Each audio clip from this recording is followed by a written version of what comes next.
আজকে হঠাৎ একটি কথা খুব মনে পড়ে গেল। কথাটা হলো, আগে অনেক সময় দেখা গেছে কাজের চাপে অনেক সময় 10-15 দিন পরও শেভ করা হইতো।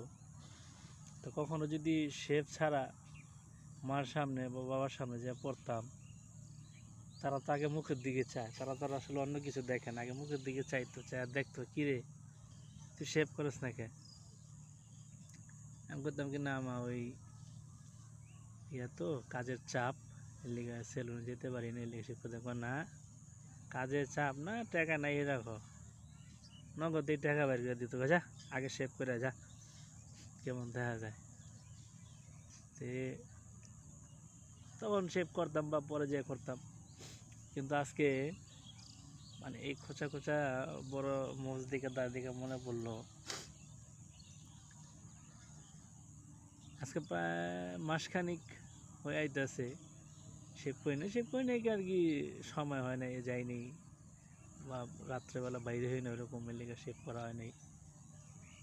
তো মনে পড়লো যে এখন তো আর কেউ ডাক হয় না, যা শেভ করে।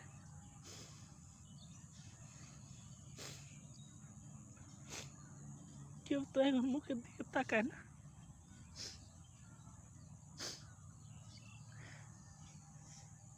কেউ শেভের কথাও বলে না। যাব যখন সময় হবে, শেভ করবার মন চেয়ে যাবো। এখন কেউ আমার মুখও দেখে না, কেউ আমার শেভের কথাও বলে না।